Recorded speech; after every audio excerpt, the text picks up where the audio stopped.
Olá, boa noite. Eu quero dar as boas-vindas ao nosso 14º webinar da revista FIPECAF de Contabilidade, Controladoria e Finanças. Quero dar as boas-vindas a todos os que estão nos acompanhando. Aqui já temos uma plateia bastante interessante para discutir um tema que é um tema sobre a relevância da pesquisa contábil.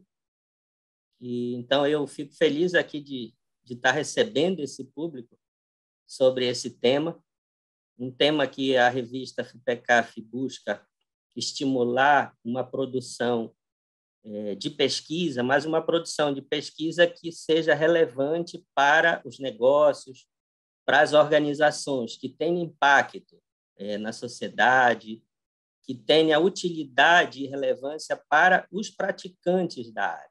Então, esse é o foco da revista, esse é o foco do nosso tema hoje. E eu tenho aqui, então, o professor Pascoal Tadeu Russo, que vai conduzir esse tema. Ele escreveu um artigo para o nosso editorial da revista com essa temática. Ele que lidera o nosso programa de mestrado profissional na FIPECAF, como coordenador e professor.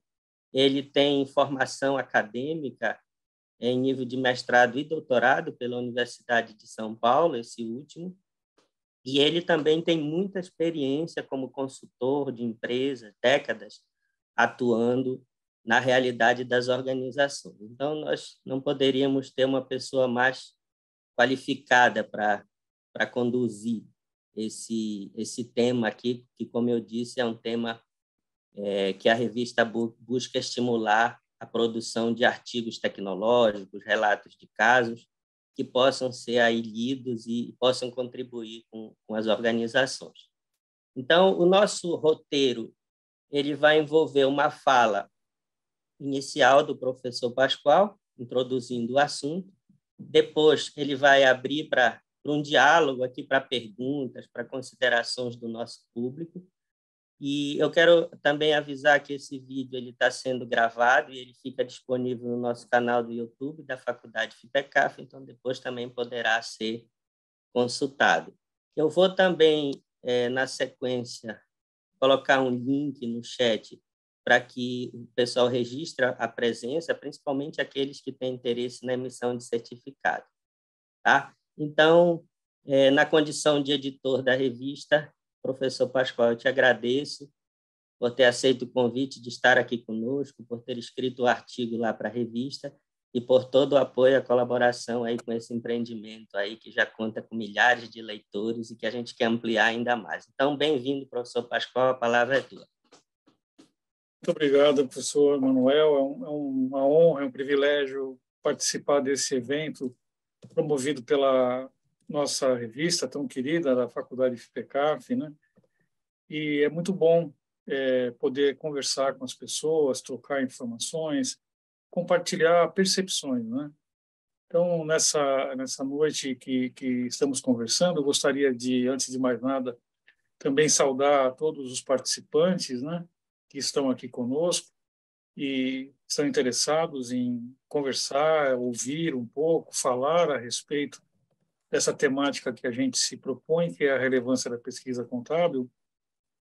E eu gostaria de convidá-los a colocar suas questões. Eu vou fazer uma fala rápida, né? E aí vamos abrir para uma conversa, porque eu acho que não teria muito sentido a gente falar de pesquisa e ficar apresentando pesquisa, né? Então, é muito mais importante a gente ouvir as pessoas, responder, cada qual poder, inclusive, se manifestar, emitir sua opinião. Eu acho que isso é muito relevante, até para formar essa visão crítica da pesquisa na área contábil, né?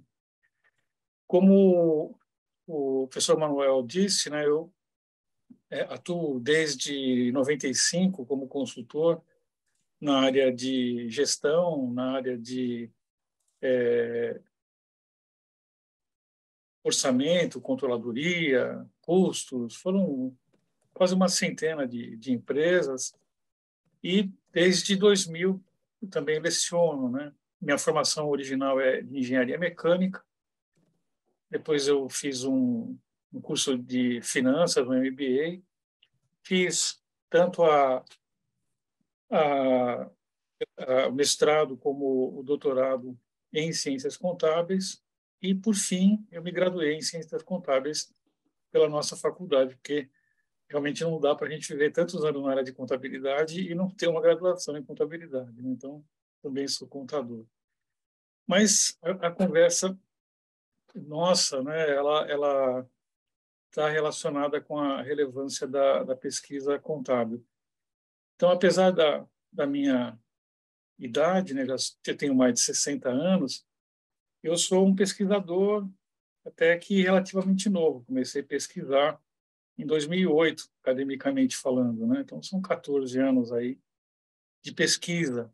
E nesse meio tempo, para mim, foi uma grande surpresa, de um lado, né, vindo de uma formação mais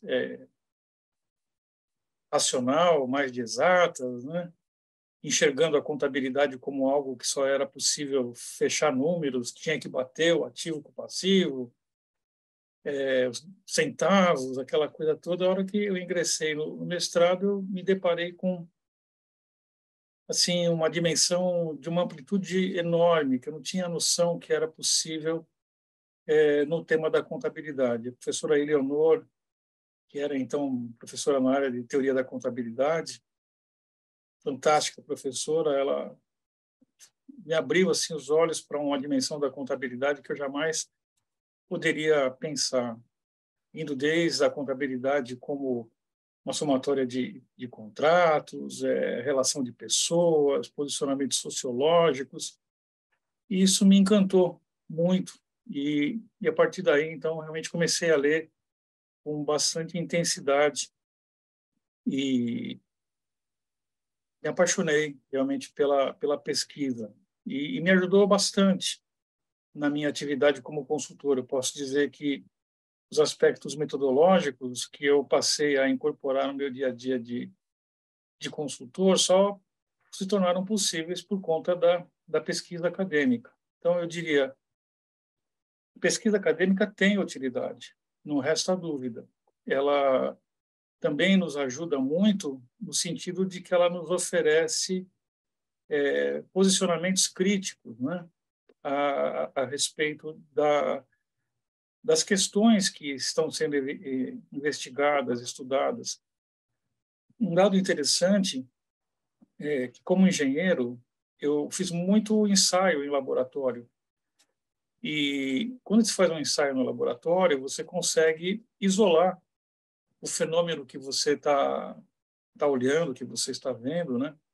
Você vai fazer um ensaio numa peça de aço, você vai fazer um ensaio sobre velocidade de fluidos dentro de uma tubulação.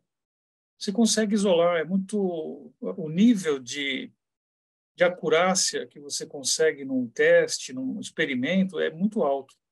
De falar em termos assim de R quadrado, né? Você passa dos 99%. E você tem um isolamento daquilo que você está estudando. Quando a gente fala da contabilidade, a gente não consegue isolar um fenômeno para poder estudá-lo independentemente do resto. As atividades da contabilidade são atividades que permeiam diversos níveis de ação. E quando você vai estudar algo, então, como é que eu posso assegurar que a melhora de resultado da empresa se deveu por conta da mudança de um sistema de gestão, da introdução de uma prática de formação de preço de vendas? De repente entrou lá um funcionário que é um super vendedor com uma carteira de clientes fantástica e no mesmo período ele trouxe uma rentabilidade fantástica para a empresa. Então, a acurácia, né, quando a gente fala dos elementos que a gente tem quando aborda uma pesquisa na área da contabilidade, eles são muito mais difíceis de serem estabelecidos, de serem mantidos, né? E a gente tem uma visão que ela não é tão, como é que eu posso dizer, as afirmações que nós podemos fazer cientificamente, elas não têm o mesmo nível de certeza que as afirmações que são possíveis a partir de uma pesquisa na área física, na área da química, né, onde a gente tem um nível muito maior. Mas nem por isso elas deixam de ser relevantes ou importantes. Ao contrário disso, talvez pela dificuldade de obter informações, elas são muito necessárias, elas são muito importantes, né? Elas que dão embasamento justamente para esse olhar teórico, né? E uma coisa que eu gostaria de desmistificar, né, que acho que é um dado muito importante, quando a gente fala em teoria, as pessoas falam assim: nossa, você é muito teórico, né? Como algo que te afasta da realidade, né? Isso pode ser também numa ciência pura uma realidade em termos de afirmação. O Einstein ele fez proposições teóricas que somente agora vêm sendo comprovadas e outras ainda nem foram. Então, são pensamentos tão abstratos, né, que não encontram paralelo na realidade, precisam ser investigados, às vezes, por décadas. No caso das ciências sociais, né, onde a contabilidade se enquadra, as teorias, ao contrário dessa visão tão abstrata, elas são a síntese da prática. À medida que você encontra uma teoria que opera, que explica eventos que acontecem dentro da área de conhecimento da contabilidade, você pode dizer que a teoria ela foi a síntese daquela prática, porque foi por meio da observação da prática que foram feitas análises, testes, busca de evidências para se formular, então, aquela teoria. Ou seja, quanto mais teórico, né, você é numa ciência social como essa, mais potencial, maior potencial de conhecimento prático você tem. E eu tenho vivido isso também na minha experiência de consultor. À medida que, em muitas ocasiões, você é demandado numa organização para tentar ajudar a resolver um problema e, infelizmente, quando você é chamado como consultor é porque as pessoas já tentaram e não encontraram soluções, né? Então, como se você tivesse uma bola de cristal, você tem que chegar lá e encontrar uma resposta em 2 horas para aquilo que eles estão trabalhando, às vezes, há meses. Mas é muito engraçado a gente ver que o conhecimento justamente dessas teorias, os quadros conceituais a elas associados, os frameworks, né? Eles são de uma valia absurda, porque à medida que a gente começa a se deparar com um problema e vai encontrando determinados atributos, e você vai conseguindo selecionar, né, na sua caixa de ferramenta aqueles quadros conceituais que você sabe que podem estar associados àquele problema, você começa a ganhar um empoderamento muito grande de enxergar as respostas necessárias. Eu já passei por algumas situações onde comecei a fazer perguntas, você vai investigando, né? Ah, não, esse framework não serve. Esse outro serve, mas é muito parcial.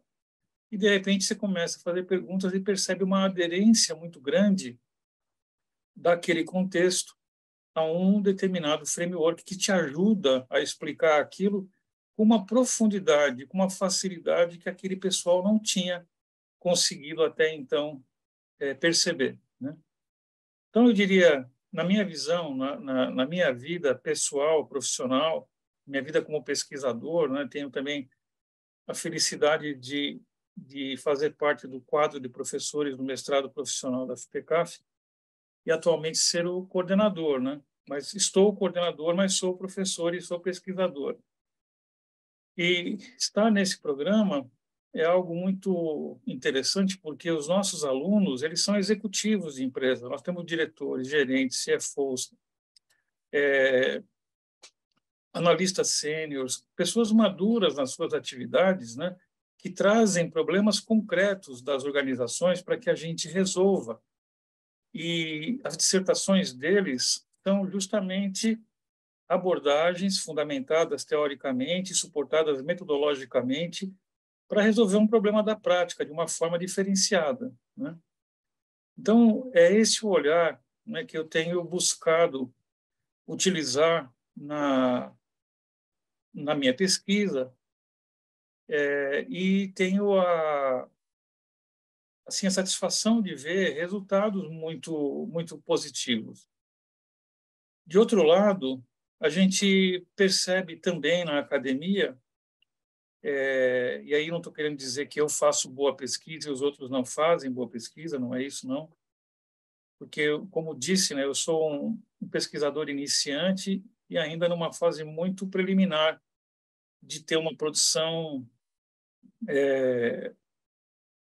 bibliográfica que seja, de fato, muito expressiva. Tenho buscado, conseguido algumas publicações em periódicos de impacto, mas isso é um processo muito lento, muito difícil de ser conseguido.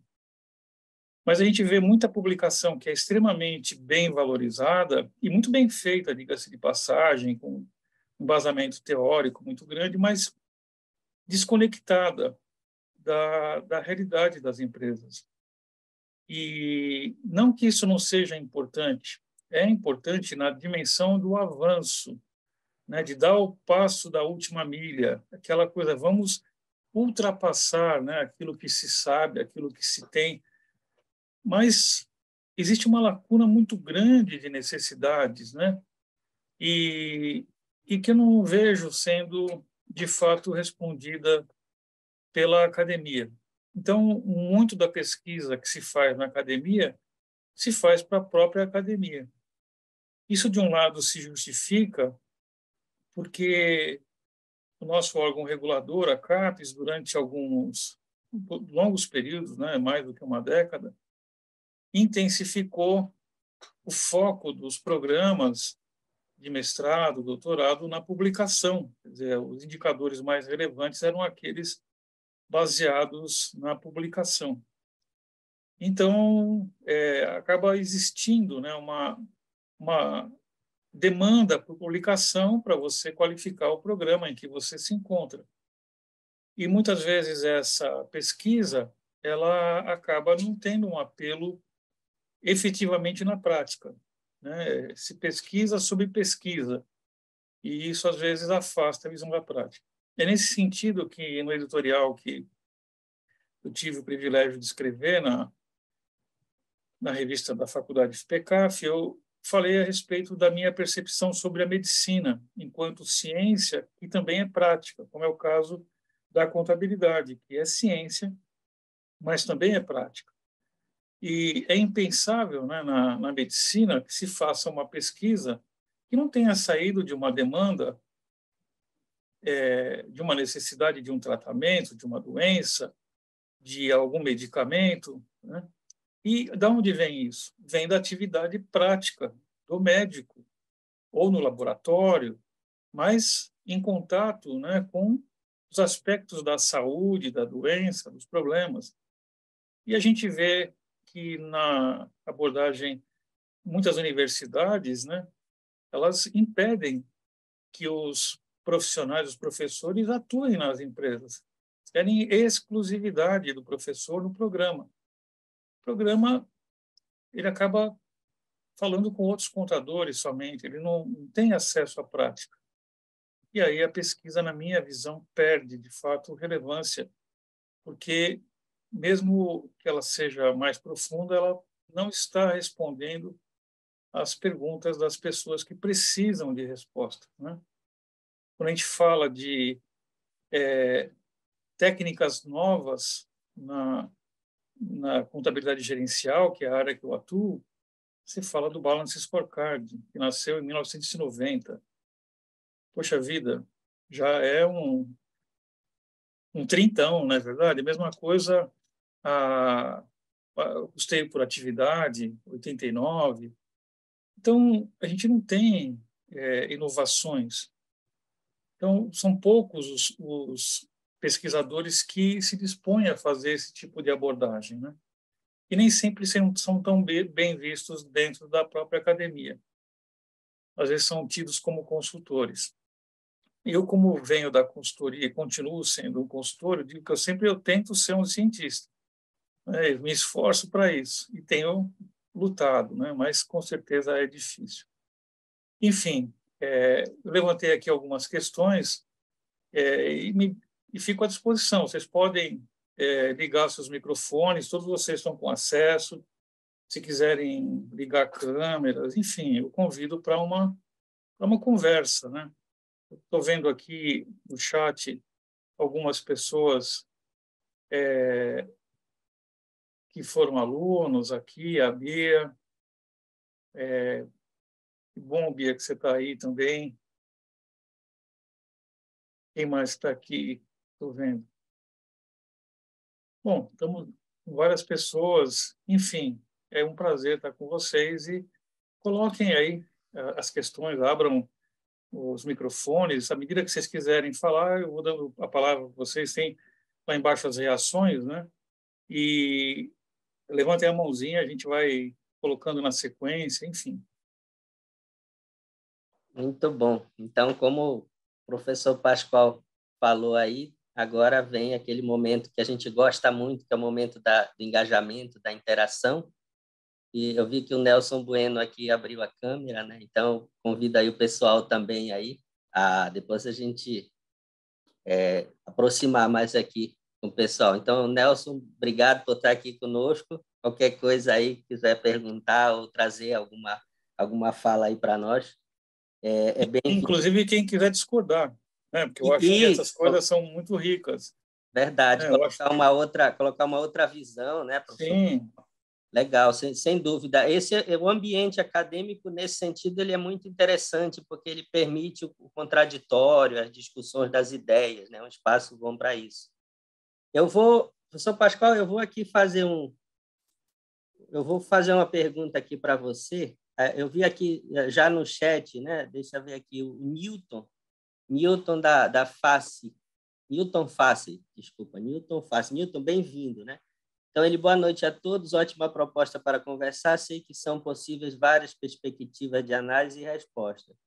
Uma pergunta para os pesquisadores: quais as razões para a percepção de forte distância entre academia e mercado? Quais as razões que fazem com que as pesquisas não cheguem ao mercado?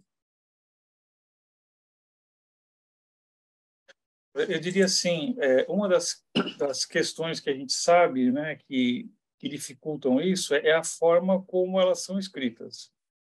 Existe uma estrutura, um padrão de escrita que é bastante formal, que se vale de muitas referências. A escrita ela é uma escrita dissertativa. E a escrita dissertativa ela se vale de argumentos de legitimidade, que são as citações, né? Então, quer dizer, o pesquisador ele não se vale da própria visão, a menos que seja uma publicação autoral, né? Mas quando ele está utilizando as informações dos outros, ele cita, porque ele não se apropria do conhecimento alheio, ele quer somar, né? Ele vai colocar um tijolinho a mais. Existe um veículo pronto, tem, sei lá, um carro de último modelo, por que eu vou inventar a roda? Então, pega aquele carro de último modelo e tenta propor alguma coisa nova. Então, acho que essa dinâmica da forma como é escrito, de fazendo referências, a própria abordagem estatística, muitas vezes utilizada nas pesquisas, distancia a compreensão do leitor, do executivo, né, das pessoas que não estão engajadas nesse tipo de contexto. Diria que essa, na minha visão, é uma das percepções. A gente tem buscado, né, utilizar outros tipos de publicação, no caso, relatos técnicos, boletins informativos, como forma de levar a pesquisa. E a outra, na realidade, eu acho que a outra questão que também é muito importante para justificar por que as pesquisas não são lidas, é porque elas não são, muitas vezes, decorrentes daquilo que é necessidade dos contadores. Eu diria assim, vocês que estão aqui, quem de vocês já foi procurado pela academia ou por algum acadêmico para saber assim, o que você gostaria de saber que você não sabe que justificaria fazer uma pesquisa, né? Então, se a gente faz as pesquisas sem ter o objetivo de entregar algo para quem precisa, o risco da gente não estar conseguindo é grande, né? Então, estreitar essa relação entre empresa e pesquisadores, né, é muito importante. Tem um caminho, uma porta aberta. Isso já é comum em outros países, sobretudo na Europa, nos Estados Unidos. das parcerias elas são muito grandes. Na Europa, a gente tem visto que alguns países, como é o caso da Finlândia, os campos se transformaram em local de trabalho, né, para muitas empresas. Isso é ótimo, mas também existe aquela visão, poxa vida, a ciência vai deixar de ser pura, ela está buscando resolver aspectos que não são tão... ela não está se valendo efetivamente dos principais conceitos da isenção na formulação de determinados posicionamentos. Então, existem controvérsias, né? Mas na minha visão é a distância, de fato, não conhecer aquilo que se quer saber e se publicar de uma forma de difícil leitura, né? Acho que isso seria, não sei se o Manuel gostaria de colocar alguma coisa ou mais alguém, enfim. Professor Pascoal, essa questão da controvérsia e da dúvida se a ciência não estaria perdendo sua pureza, seu caráter puro, não seria uma visão parcial da ciência, na medida em que, claro, a ciência, ela por natureza, ela vai buscar conhecer como algo, como o que é algo, como ele funciona ali, sem a interferência. Mas, ou seja, a curiosidade acaba sendo suficiente para fazer ciência num primeiro momento. Por outro lado, a ciência ela é financiada por recursos da sociedade, por tributos, por agência de fomento, e também a ciência ela tem se demonstrado como uma importante ferramenta, vamos dizer assim, ou fonte de conhecimento para a resolução de problemas reais, problemas da área de saúde, problemas dos negócios, problemas econômicos, problemas administrativos. Então, me parece que seria aí, complementando, assim, corroborando com aquilo que você estava falando, me parece que é uma visão parcial esse medo dela perder a pureza, porque ela precisa enfrentar problemas aplicados, problemas práticos, né? E na medida em que os conhecimentos básicos possam ajudar a entender uma realidade, então a gente teria um contínuo ali, pesquisa básica mais pura, pesquisa aplicada, tentando encontrar um problema mais prático, e depois uma tecnologia, que eu acho que é a provocação que você falou da gente fazer relatos técnicos, trazer artigos tecnológicos. Então, não dá para atuar, não dá para o cientista atuar só na pesquisa pura. Me parece que o ideal é que ele atue na pesquisa pura, quando for necessário, mas que ele foque na pesquisa aplicada para tentar resolver problemas e desenvolva tecnologias que aí já são aplicações desses conhecimentos básicos. Então, me parece que é uma visão... esse medo aí, eu acho que ele pode ser a fonte dele pode ser um pouco essa confusão, né? Esse viés assim. Eu acho que não dá para ficar fazendo só pesquisa pura de jeito nenhum, em nenhuma área, né? É um luxo, né? Desperdiçar recursos só com pesquisa pura, com certeza. Eu diria assim, acho que quando a gente olha, por exemplo, vou de novo citar a medicina, não é possível um cirurgião fazer uma pesquisa se ele não estiver fazendo uma intervenção, estiver fazendo uma cirurgia. É um cirurgião que tem que estar fazendo cirurgia. E porque ele está fazendo a cirurgia, ele perdeu a objetividade dele. É por meio da cirurgia que ele está investigando o campo, que ele está tendo acesso, que ele está desenvolvendo conhecimento, né? Buscando compreender os fenômenos que estão acontecendo, tentando utilizar as teorias ou verificar o limite delas para explicar aqueles fenômenos, né? Então, eu acho que a pesquisa intervencionista, que é muito pouco utilizada na área da contabilidade, ela deveria ser mais intensamente utilizada. A questão que se coloca é a isenção do pesquisador, né? O pesquisador, ao atuar, né, na pesquisa-ação, ele faz parte daquele fenômeno, ele está envolvido no resultado. E, nesse momento, ele é parcial. Não tem jeito, ele vai buscar o resultado.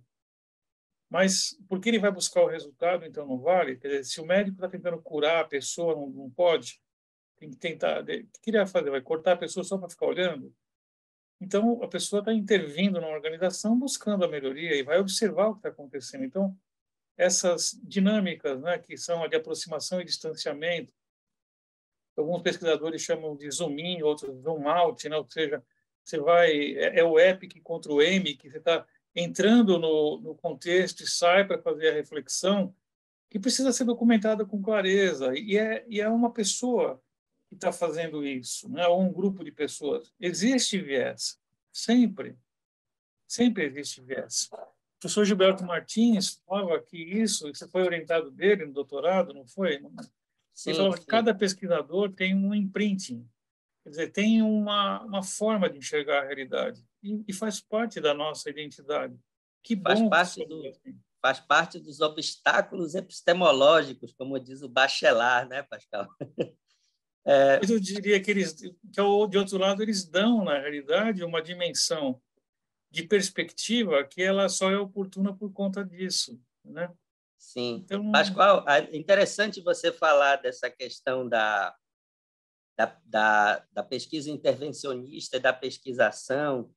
Eu até tinha anotado aqui, né, que se esses não seriam caminhos para a gente aproximar acadêmicos e profissionais e também para aproximar as pesquisas, né, da realidade. E aí você já até se antecipou aqui, pelo que eu entendi, esses são caminhos, né, viáveis que a gente precisa explorar um pouco mais. E aí, nesse contexto, a Bia, né, ela comentou que foi tua ex-aluna no mestrado, ela fala aqui: professor, possui um roteiro para produzir uma pesquisa, procuro seguir o caminho da pesquisa sobre pesquisa, né? Então, eu acho que essa tua fala ela está sinalizando um pouco algo de uma estratégia, de um roteiro de pesquisa, né? então, a gente tem, Bia, algumas abordagens, né, que hoje elas têm sido muito vistas assim de forma positiva. Então, eu acho que as abordagens de pesquisação, de uma forma geral, e entre as quais as intervencionistas, né, que têm assim um apelo mais forte do pessoal lá da Finlândia, daquela região da Europa, são muito bem-vindas. Eles descrevem uma série de técnicas até para poder desenvolver novos conhecimentos, né? E se valem, inclusive, de outras abordagens que são utilizadas, por exemplo, no desenvolvimento de sistemas, softwares, enfim, mais uma abordagem tecnológica, né? Também os estudos os experimentos de campo são muito importantes. Quer dizer, quando a gente fala que está fazendo uma pesquisa de campo, né?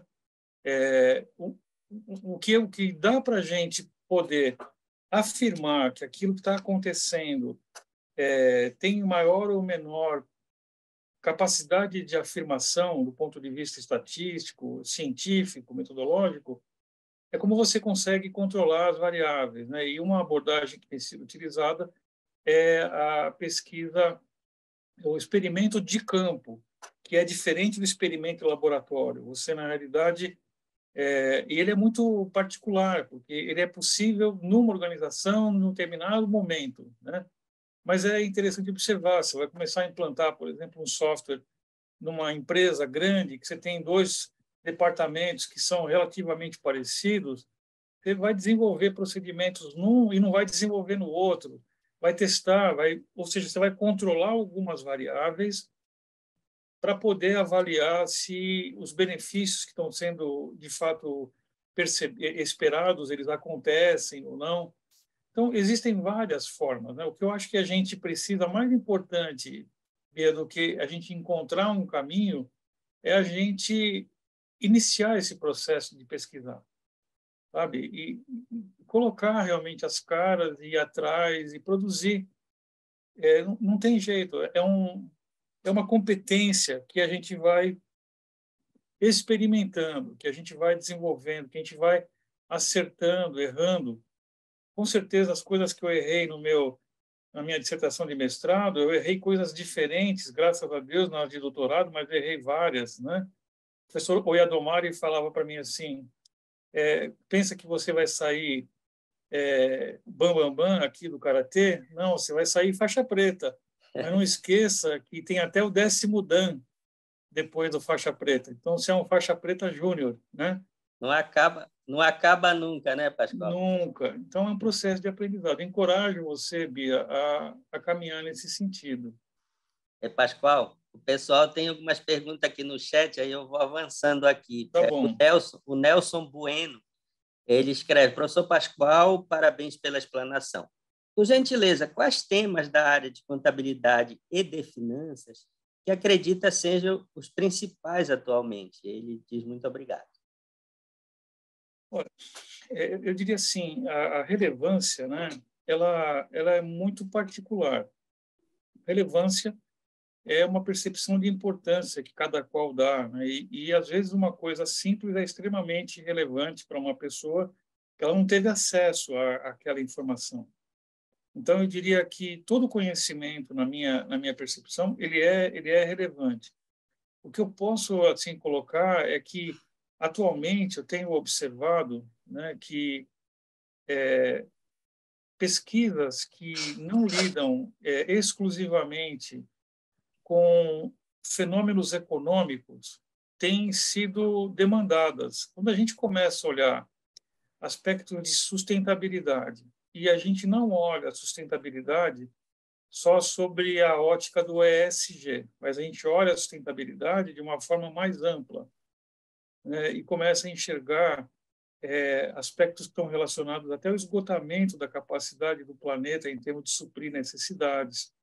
As necessidades de mensuração, elas vão para níveis de dimensão que muitas vezes a gente não consegue enxergar. Por exemplo, um banco. O banco ele diz que ele tem uma carteira verde, por quê? Porque ele não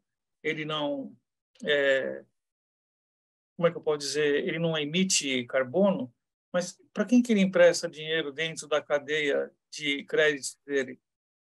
Essas empresas, elas emitem, e quem fornece para essas empresas? Então, quando a gente olha a visão transversal e longitudinal dos impactos, são muito amplos, muito grandes. Então, eu acho que a gente está lidando com aspectos multidisciplinares de difícil delimitação, né? E que cada vez mais vão se tornar relevantes. Na perspectiva da contabilidade, né, os aspectos relacionados ao ESG, o desdobramento do IFRS, né, com o órgão equivalente na Europa para tratar dessa parte de sustentabilidade, aqui no Brasil, pelo próprio Comitê de Sustentabilidade, que está sendo também estabelecido, onde existe uma participação da FPCAF, alguns professores da FEA, está se deparando com dificuldades bastante grandes no sentido de estabelecer os quadros conceituais para lidar com essas questões, né? Então, acho que a gente tem aí grandes desafios, né? E grandes oportunidades. Eu diria que, na minha percepção, aspectos relacionados à sustentabilidade são extremamente demandantes nesse momento e não é à toa, né? E espero que a gente não tenha mais riscos, né, do ponto de vista até de decorrências de guerras, né, que podem criar desdobramentos e uma série de problemas maiores e que vão impactar eventos econômicos, financeiros nas organizações, nas sociedades, né? Então, nesse momento, acho que essas questões de impacto, né? Como é que eu calculo o impacto? Como é que eu calculo a extensão de um dano? Como é que eu acho que isso tudo são como é que eu reporto isso? Como é que eu trago à tona efetivamente a responsabilidade? Né? Porque, afinal de contas, não, as organizações muitas vezes usam esses instrumentos mais como peças de marketing, né? Não usam efetivamente para evidenciar de fato. Teve uma aula magna que o professor Ari ministrou lá na USP, na biblioteca da USP, tive a oportunidade de participar, e ele falava de relato integrado e mostrou assim um relato maravilhoso. E no final ele mostrou como é que aquela empresa operava na realidade em função de consequências extremamente danosas que ela causou para o meio ambiente, né? Então, quer dizer, qual é a correlação, qual é a identidade, a legitimidade desses instrumentos, né? Então, acho que são aspectos dessa natureza que a gente precisa avançar muito. Não sei, Nelson, o que você pensa a respeito disso também. Fique à vontade para colocar, mas eu me preocupo hoje em tentar entender isso. Isso é um trabalho longo agora, de quase 6 meses, investigando cursos fora do Brasil, no Brasil, lato sensu, estrito sensu, para identificar como inserir essa temática dentro do nosso programa para que ela faça sentido, sabe? Então, tem sido desafiador pensar sobre isso.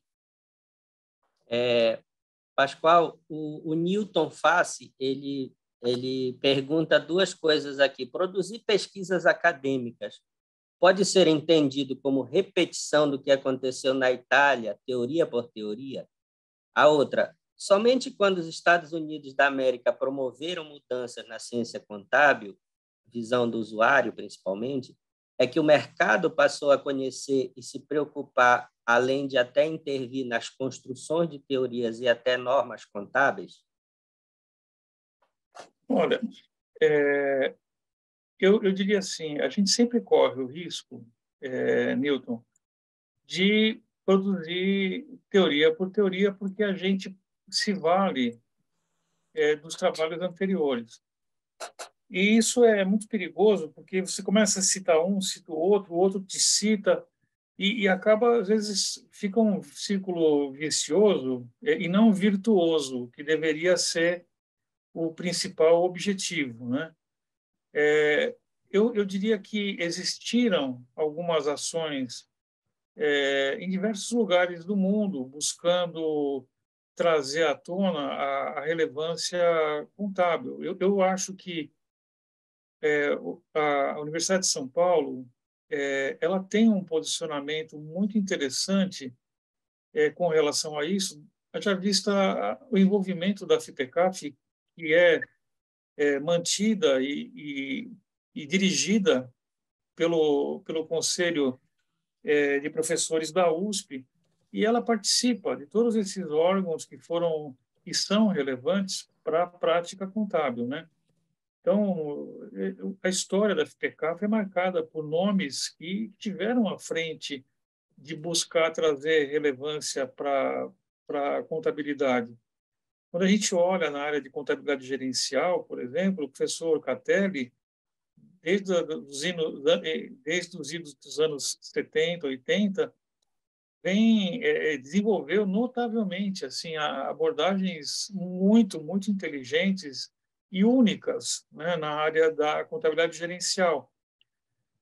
Agora, nos Estados Unidos também a gente teve, né, eu marco, para mim, né, do ponto de vista prático, o Kaplan, né, o Norton, são dois pesquisadores muito expressivos nesse sentido, né? E o livro do Relevance Lost, que o Kaplan escreve nos idos dos anos 80, deu uma sacudida muito grande em todos, né? Falando da relevância contábil, quer dizer, da relevância da informação. De fato, ele mexeu com o mundo, né? Pela expressividade que ele tinha, pela capacidade de alcance, com certeza ele mexeu com muita gente. Mas o que eu questiono ainda apesar de todos esses questionamentos, né? O quão efetivo a gente tem conseguido ser. Digo nós mesmos no programa de mestrado, né? Nós já estamos com quase 100 alunos formados. A gente busca ser bastante enfático em que as nossas dissertações sejam aplicadas a resolver problemas da prática, né? Nem sempre isso é factível, até porque, às vezes, as próprias empresas não abrem, né, para serem pesquisadas em profundidade, né? Elas não querem esse tipo de coisa. Então, acho que há necessidade, né, de se criar uma cultura onde a sociedade, as organizações consigam se aproximar mais da academia e vice-versa, né, para ter um maior ganho, né? É a situação ganha-ganha, eu não vejo diferente disso, mas depende dessa capacidade de se aproximar. Perfeito. Dando sequência aqui, o Luiz Leite, a quem eu agradeço o interesse e a participação aqui conosco, ele escreve o seguinte: de uma forma menor, também sou consultor de empresas, economista com pós em contabilidade. A pesquisa sempre é um ferramental para os consultores. Nós que não estamos na rotina da contabilidade, utilizamos.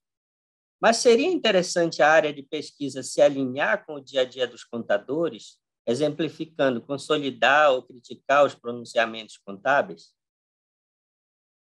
Bom, eu agradeço a sua participação, Luiz. De forma alguma, eu diria que qualquer participação é uma participação menor. Ela é sempre importante e, do tamanho que for, ela tem o mesmo peso, porque ela está contribuindo para levar conhecimento para todos. Mas, com relação ao posicionamento da pesquisa, eu diria que sim, ela deve fazer isso. No nosso programa, a professora Marta Peluski, que é uma das professoras nossas, ela tem uma postura muito ativa e crítica, desenvolvendo os trabalhos de dissertação. Os orientados dela estão envolvidos em propor notas, propor comment letters para todas essas normas, seja CVM, agora também lá no instituto que foi recém-aberto nos Estados Unidos, desculpe, na Europa, para controle de sustentabilidade, enfim, sempre de uma forma ativa. E a gente precisa realmente criticar, né? Nem sempre as normas elas atendem efetivamente a todos.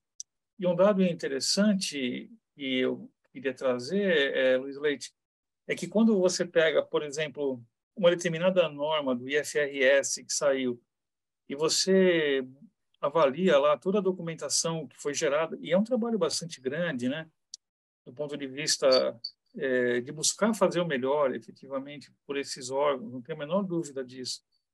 E recebe milhares de cartas, milhares de proposições, tem uma equipe técnica de altíssimo gabarito que trabalha com essas informações para compilar, para chegar em um acordo daquilo que é viável ou não. Mas é possível, né, por análises estatísticas, com base qualitativa em textos, perceber a capacidade de influência de determinados grupos, né, no elaboração final de um determinado tipo de normativa ou de instrução que é gerada. Isso não significa que é errado, que é certo, porque são órgãos representativos que estão lá justamente para buscar esse tipo de interesse. Mas, nesse sentido, quero dizer que nem sempre aquela resposta que está ali colocada, do ponto de vista normatizado, ela reflete o melhor para todos. Então, essa capacidade de olhar, refletir criticamente, é algo muito importante e acho que é algo que precisa ser muito bem desenvolvido. Essa competência do olhar crítico é o principal ganho que eu acho que a pesquisa ela deve trazer. Justamente assim, mas será que é isso mesmo? A gente é muito instruído, né, tanto na graduação como na pós-graduação, no lato sensu, no saber daquilo que é cotidiano, né, do que é rotineiro. E falta justamente essa questão do olhar e falar, e aí, mas por que isso é desse jeito? Mas não poderia ser diferente? Então, acho que essa visão crítica acho muito importante. Professor Pascoal, Pois eu queria que você fizesse um comentário, se possível, respondendo para a próxima questão, o papel da evidência empírica, dos dados, para dirimir, muitas vezes, questões. Porque você está falando da visão crítica, da experiência do pesquisador. Muitas vezes você pode ter duas visões em disputa, até numa consultoria mesmo, dentro de uma empresa, dois caminhos a seguir. Qual que seria o papel das evidências, dos dados e dos métodos ali para estruturar uma pesquisa, para tentar, então, a partir do resultado, escolher qual das alternativas seguir, né? Então, eu queria que você comentasse um pouco a respeito disso, na resposta aqui para o Newton. O Newton ele faz primeiro um comentário, ele diz: muitas pesquisas contábeis têm como fonte de dados informações obtidas em site, B3, por exemplo. São dados já prontos. não contribuem para discussões, por exemplo, de normas contábeis. Apenas relatam, sem análise e conclusões, que contribuam para a melhoria na gestão empresarial. E aí ele continua: quais as razões por ainda não existirem pesquisas interdisciplinares? Por exemplo, dois autores, onde um é contador e outro economista, os programas de mestrado e doutorado não aceitam. Entendo que é um avanço. Eu acho que os programas não têm essa não aceitação. Eu acho que nem não se avalia se é contador, economista. Acho que a pesquisa é livre, né, para fazer isso. Mas eu não sei o que você acha. Eu não sei se eu entendi direito a pergunta do Newton, né? Newton, vou tentar responder as suas duas perguntas na sequência. Então, primeiro, eu diria assim, tem pessoas, né, que fazem uma confusão quando vão, de fato, buscar dados e, às vezes, não tratam adequadamente os dados. Então, existem pesquisas boas e pesquisas ruins, né? Eu acho muito importante, em determinado tipo de pesquisa, a gente avaliar a base de dados, porque isso mostra para a gente, contribui com evidências de algo que está acontecendo ou não. Por exemplo, você vai dizer que uma empresa está gerenciando o lucro, mas não pode gerenciar? Pode, até determinado ponto ela pode. Acima daquele ponto, ela pode ser vista como uma, uma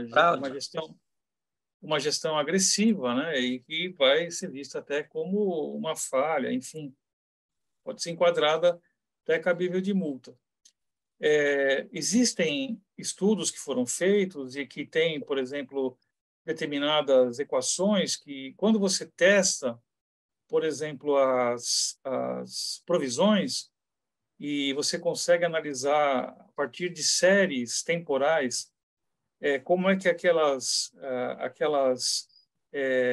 provisões elas aparecem em termos de determinados níveis estatísticos, você chega à conclusão que há fortes indícios de que exista gerenciamento de despesa, entendeu? Gerenciamento de resultado. Então, quer dizer, é possível, quando você faz de uma forma boa, utilizar evidências para te subsidiar uma reflexão, tá? Isso é muito comum. Eu tive a oportunidade de fazer uma pesquisa recentemente com uma aluna do mestrado, que ela queria identificar quais eram elementos de empresas que estavam na B3, elementos econômicos financeiros que ajudavam a explicar porque algumas eram de alto crescimento e outras não. E ela investigou num conjunto de empresas e obteve informações interessantes que ajudam a gente a compreender melhor quais aspectos que podem contribuir para uma empresa ser uma empresa de alto crescimento ou não, né?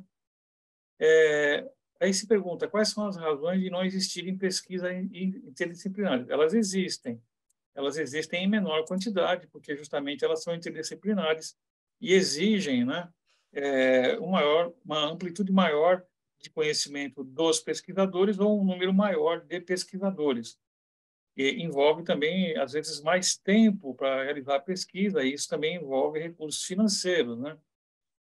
Com relação aos aspectos de formação, não há restrição para você ingressar em programas de doutorado ou mestrado. No nosso programa, nós temos contadores, administradores, economistas, engenheiros, advogados, pessoas até formadas em letras, que atuam há muito tempo nas funções relacionadas à área de conhecimento do nosso programa. Então, o que limita um programa a apresentar uma pesquisa? É que o programa ele foi autorizado pela CAPES a funcionar dentro de uma área de conhecimento. O nosso está autorizado a operar dentro da área de conhecimento de controladoria, contabilidade e finanças. Então, eu tenho que atuar dentro dessa área de saber, né? Porque foi isso que justificou a abertura do nosso programa. Então, se eu consigo, dentro dessas áreas, né, que seria contabilidade, controladoria e finanças, ser interdisciplinar, a gente busca utilizar essa abordagem. Nós nos valemos muito de pesquisas, né, que trabalham com outras teorias, como no caso teorias da sociologia, da psicologia, e buscamos entender fenômenos que acontecem nas organizações sob a ótica não necessariamente econômica, isso é, de certa forma, também interdisciplinaridade, né? Então, a minha base de pesquisa, assim, primariamente é suportada por teorias na área da sociologia. Não sei se eu consegui explicar, mas, enfim, Milton. Professor Pascoal, o Newton ele continua aqui no chat mencionando uma das dificuldades está na cultura identificada na sociedade, que se reflete na cultura empresarial. Assim como muitas pessoas não fazem orçamento familiar, também não entendem necessário orçamento empresarial. Também existe o fato de esconder qualquer informação produzida nas empresas. Um dos fatores está nos aspectos tributários e societários, ele afirma. Depois ele continua. Outra questão que entendo importante, pouquíssimos programas não incentivam pesquisas na área tributária. Eu acho que pouquíssimos programas incentivam, né? Algumas ainda entendem que aspectos tributários estão ligados somente a como calcular tributos. Claramente, essa visão está errada. Basta compreender que os tributos influenciam todo o patrimônio empresarial, tendo como efeito nos resultados contábeis e no fluxo de caixa. Quais as razões para esse comportamento? Sobre o contador e economista atuarem na mesma pesquisa, dupla autoria, esse aspecto que ainda não é possível nos programas. Acho que essa parte você já respondeu, né, Pascoal, que não tem restrição para isso. É possível, você pode ter até 4, 5 autores, né? Na medicina, você tem até 30, porque são pesquisas tão longas, né? Mas, em geral, os nossos periódicos aceitam pesquisas com até 4, 5 autores, né? Coautoria é possível. Mas Então, Pascoal, desculpa, o pessoal que está nos acompanhando, por exemplo, aqui, né, tiver interesse, tiver uma questão, ele pode entrar em contato com o professor Pascoal, com outros professores do programa, com mestrandos, propor uma pesquisa, se incorporar numa pesquisa. Isso é possível, né, professor Pascoal? Com certeza. A gente encaminha, inclusive, tenta estruturar a pesquisa e colocar um mestrando para desenvolver o trabalho, né? Isso vai ser muito bem-vindo, né? E essa questão tributária, professor Pascoal, que ele fala, por que alguns temas são pouco pesquisados? Então, é muito interessante, né? Eu, inclusive, estou preparando um material que na semana que vem eu vou ministrar aulas no programa nosso de gestão tributária, né? O MBA de Gestão Tributária. Já ministrei em outros anos e sabe, Newton, tem pouquíssima pesquisa no Brasil sobre a parte tributária. E aí, por que tem isso? Né? Eu diria que, de fato, eu não sei a resposta. O que eu consigo entender é que é algo extremamente complexo, justificaria olhar de uma forma mais aprofundada pelo impacto econômico, financeiro que os tributos têm, sobretudo no Brasil. O que a gente tem visto nas pesquisas no Brasil, as mais recentes e mais recorrentes, vamos chamar assim, dos últimos 5, 8 anos, são sobre aspectos de agressividade e planejamento tributário. É essa temática que tem sido mais intensamente avaliada. Mas eu acho muito pouco, eu também concordo com você que falta muita pesquisa. E eu acho que é uma área muito sensível do ponto de vista das mudanças, né? E da complexidade mesmo, do enquadramento que você tem. É uma área muito difícil, realmente. Nós tivemos essa abordagem por um período no nosso programa, não que nós não tenhamos esse foco mais, mas é algo que hoje não tem intensidade que talvez nós já tivemos no passado. Mas é algo que é importante, eu posso te dizer isso. Eu vou colocar aqui meu e-mail, que eu vi algumas pessoas pedindo. Eles pediram aí, professor Pascoal. Eu vou colocar aqui o meu e-mail da FPK. Se quiser, eu já colo aí, eu já tenho aqui, ó. Ah, se cola para mim? Então tá bom. Olha lá, ó, já está aí no chat. Beleza, obrigado. Acho que tem algumas outras perguntas antes do Newton, não sei se vai dar tempo, enfim. Não, eu acho que eu passei todas aqui, eu não sei se eu pulei alguma. Acho que eu passei todas aqui, professor Pascoal. Passou? Eu acho que passei. Aqui foram os comentários que o Newton aqui trouxe Entendi. A discussão conosco, né? Tá certo. E eu agradeço o Newton Face, aí ele pediu teu e-mail aí, então o Newton e passou dele também, professor Pascoal, aqui, tá? Tá certo. Então, pode fazer mais uma pergunta, Newton. Tem espaço para mais uma pergunta. Aí, nessa pergunta do Newton, professor Pascoal, aí eu peço que você faça suas considerações aí para a gente ir aqui cumprindo o nosso roteiro, tá bom? Newton, você quer usar o microfone? Fica à vontade.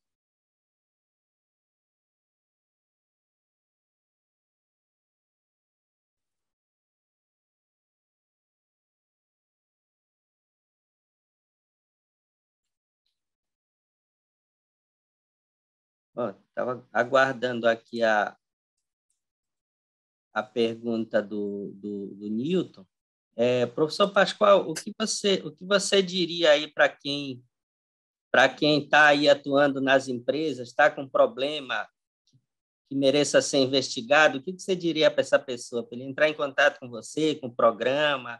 Qual que seria um caminho aí para ele? Não, eu acho assim, o programa é sempre uma forma, né, da gente tentar ajudar a sociedade e estar mais próximo das organizações. Mas eu sugiro, né, que todos busquem aprimorar seus conhecimentos e buscar desenvolver ferramentas analíticas para melhor poderem compreender aquilo que estão vivendo e encontrar melhores soluções, né? Legal. Professor, ele colocou aqui, o Newton colocou, quais as razões para que praticamente todas as pesquisas para serem aceitas precisam utilizar ferramentas de métodos quantitativos, estatísticas e outras? A pesquisa qualitativa ficou para trás? Então, existem algumas questões, né, que a gente fala. Você, quando você faz uma pesquisa, está buscando avaliar a associação ou o efeito de uma variável sobre outra. Então, o que possibilita você ter uma boa pesquisa nessa dimensão? Ter uma boa teoria que explica o fenômeno que acontece entre essas duas variáveis. E aí, do ponto de vista empírico, como é que você mensura as variáveis? Então, para você ter uma boa pesquisa, é bom que você tenha medidores, né, vamos chamar assim, formas de medir, que são os construtos, que já tenham sido testados, né? Eu quero ver quantos quilos tem. Então, deixa eu pegar uma balança que vai me mostrar quantos quilos. Quantos metros? Então, eu vou pegar uma trena, né? De repente, eu quero medir quilos e eu pego uma trena, aí fica confuso, né?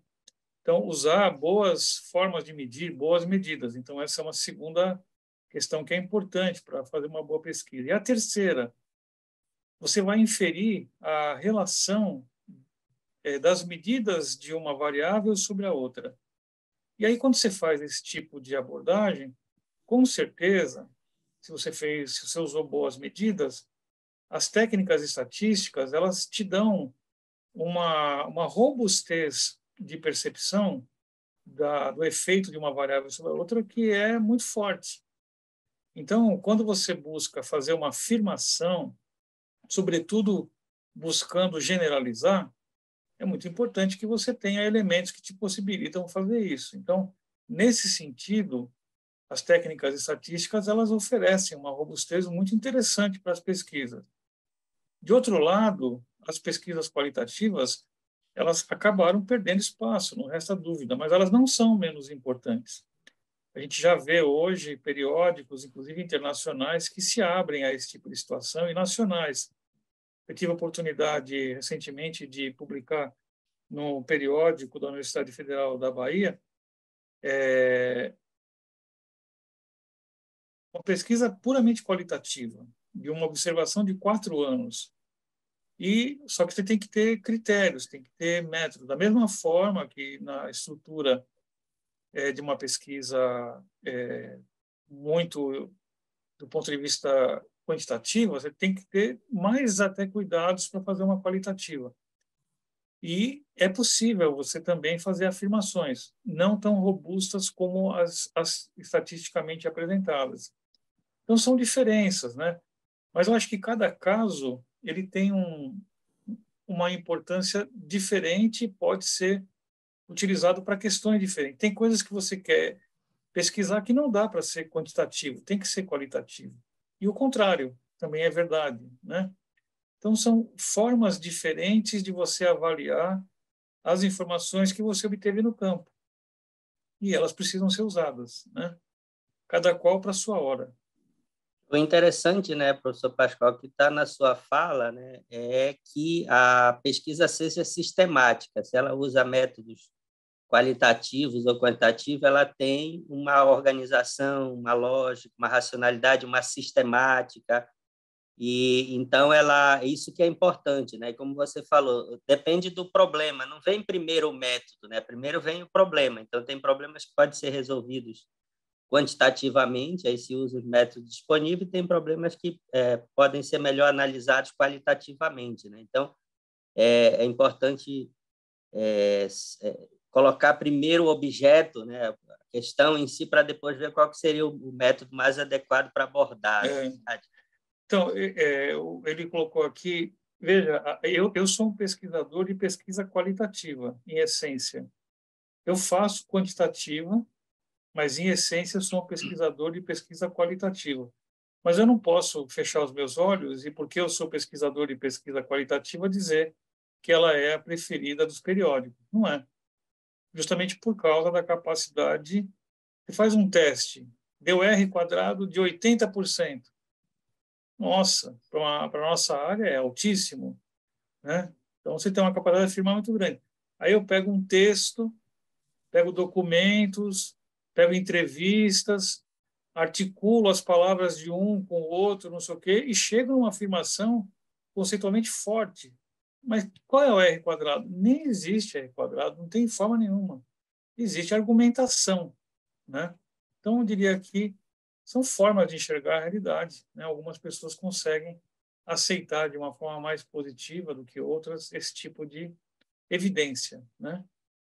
Agora, tem uma coisa também nesse contexto aí que é importante mencionar, que existem métodos para avaliar variáveis qualitativas, né? Também.